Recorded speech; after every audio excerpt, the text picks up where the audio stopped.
জনতা পার্টির জন্মলগ্ন থেকে শুধু একটাই কথা বলছে যে সমাজকে পরিবর্তন করতে হবে। আর এই সমাজ পরিবর্তনের জন্য মানুষের পাশে থেকে, মানুষকে সঙ্গে নিয়ে, মানুষের দুরবস্থা সুখ দুঃখের পাশে থেকে মানুষকে সেবা করা, এটাই ভারতীয় জনতা পার্টির মূল লক্ষ্য। ভারতীয় জনতা পার্টি শুধু ক্ষমতার জন্য রাজনীতি করে না। ভারতীয় জনতা পার্টি মানুষকে সঙ্গে নিয়ে, মানুষের পাশে দাঁড়িয়ে সহযোগিতার হাত বাড়িয়ে দিয়ে ভারতীয় জনতা পার্টি কাজ করছে।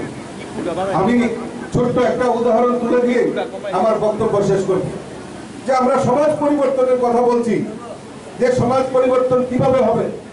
আজকে সমাজ পরিবর্তনের জন্য এই ত্রিপুরা রাজ্যের মানুষ প্রস্তুত হয়ে গেছে। মানুষ সেবাহী সংগঠন সেটাকে হাতিয়ার করে কাজ করছে। আমরা জানি সদ্য বিভিন্ন জায়গায় রাজ্যের সবচেয়ে বেশি গোমতী, দক্ষিণ ত্রিপুরা এবং আগরতলার পার্শ্ববর্তী জায়গায় বিভিন্ন জায়গায় বন্যা ক্ষতিগ্রস্ত হয়েছে। আমি জানি মাননীয় মুখ্যমন্ত্রী এবং আমি দিল্লিতে ছিলাম।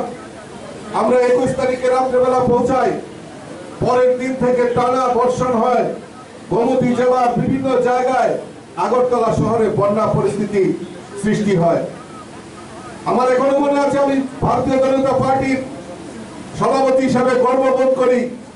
আমার দেবদুর্লভ কার্যকর্তারা, নেতৃত্বরা এই বন্যা পরিস্থিতি মোকাবেলার জন্য সরকার যেভাবে সহযোগিতা করেছে, তার পাশাপাশি আমাদের কার্যকর্তারা রাত জেগে অক্লান্ত পরিশ্রম করে মানুষকে রেস্কিউ করা, মানুষের পাশে দাঁড়ানো, সেই প্রয়াস আমাদের করেছে। সেটা ভারতীয় জনতা পার্টির প্রদেশ সভাপতি হিসেবে গর্ববোধ করি। আমি এখনো মনে আছে, রাত্রি 12:30 বাজে বিভিন্ন জায়গায় আধিকারিকদের সঙ্গে কথা বলছি, বিভিন্ন এমএলএদের সঙ্গে কথা বলছি। আমি তখন মাননীয় মুখ্যমন্ত্রীকে ফোন করেছি। আমিও ইতস্ততা বোধ করছি যে উনিও সারাদিন পরিশ্রম করেছেন, জলে নেমে মানুষের পাশে দাঁড়িয়েছেন।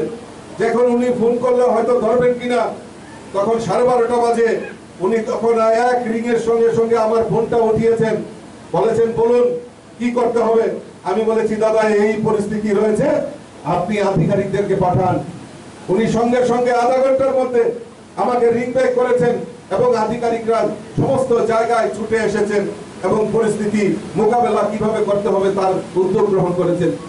এবং প্রত্যেকটা, এখানে সুশান্ত দেব রয়েছেন, আমাদের রঞ্জিত দাস, অভিষেক দেবরায়, আমাদের প্রণজিৎ সিংহ রায় থেকে শুরু করে বিভিন্ন নেতৃত্ব আজকে যেভাবে মানুষের পাশে দাঁড়িয়েছেন, এটাকেই বলে সমাজ পরিবর্তন। আর তার পাশাপাশি আমরা দেখেছি এই বন্যা